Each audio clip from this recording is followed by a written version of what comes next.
اللہ کی محبت کے لیے اٹھ جانا اور پھر اللہ کی عبادت کرنا، پھر اللہ سے مانگنا۔ اللہ تبارک و تعالی اگر کسی سے محبت کرتے ہیں تو اللہ جبریل کو حکم دیتے ہیں، اے جبریل میں اس شخص سے محبت کرتا ہوں کہ اس بندے سے اللہ محبت کرتے ہیں، اے زمین والوں تم بھی اس سے محبت کرو۔ مفتی سرفراز احمد کے مزید بیانات سننے کے لیے ہمارے چینل کو سبسکرائب کریں۔ نحمدہ و نصلی علی رسول الکریم۔ اگر کوئی شخص یہ چاہتا ہے کہ میں اللہ کا قریب ہو جاؤں، اللہ کا قرب مجھے نصیب ہو جائے، تو اس کے لیے وہ تہجد کی پابندی کرے، کیونکہ یہ اولیاء کی شان ہے کہ وہ تہجد کے پابند تھے۔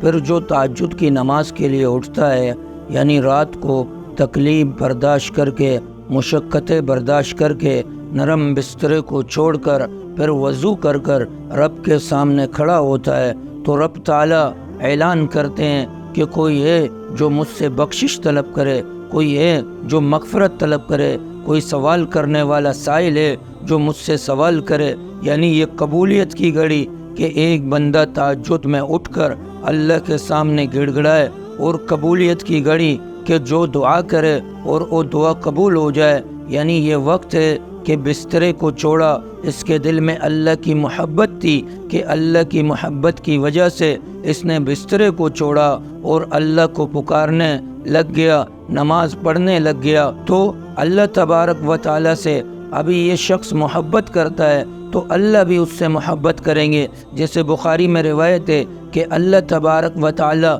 اگر کسی سے محبت کرتے ہیں تو اللہ جبریل کو حکم دیتے ہیں، اے جبریل میں اس شخص سے محبت کرتا ہوں تو بھی اس سے محبت کر دے۔ اور پھر آسمانوں میں اعلان ہوتا ہے فرشتوں میں کہ فلاں بندے سے اللہ محبت کرتے ہیں، اے فرشتوں تم بھی اس بندے سے محبت کرو۔ پھر زمین والوں کے دل میں ڈال دیا جاتا ہے کہ اس بندے سے اللہ محبت کرتے ہیں، اے زمین والوں تم بھی اس سے محبت کرو۔ اب یہ اللہ کا قرب نصیب ہونا، اللہ کی محبت نصیب ہونا، یہ تہجد کی، یعنی ایک انسان تہجد میں اٹھے اور اللہ کی عبادت کرے۔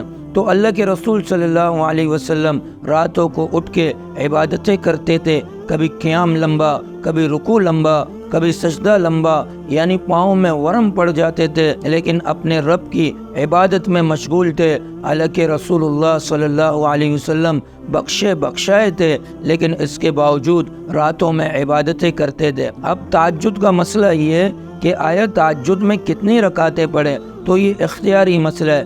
12 رکعتیں بھی پڑھ سکتا ہے، 4 بھی پڑھ سکتا ہے، 6 بھی پڑھ سکتا ہے، 2 پڑھنا چاہے 2 بھی پڑھ سکتا ہے۔ تو اس میں بالخصوص یہ کوشش کرے سجدہ لمبا کریں، رکوع لمبا کریں اور پھر قرات لمبی کریں، یعنی اس میں اختیار ہے۔ اگر جتنی رکعتیں ہوں آسانی سے پڑھ سکتا ہے تو وہ رکعتیں پڑھے۔ اصل مسئلہ یہ ہے کہ اللہ کی محبت کے لیے اٹھ جانا اور پھر اللہ کی عبادت کرنا، پھر اللہ سے مانگنا، تو اللہ کے قریب ہونا۔ تو تہجد کا اصل مقصد ہی یہی ہے۔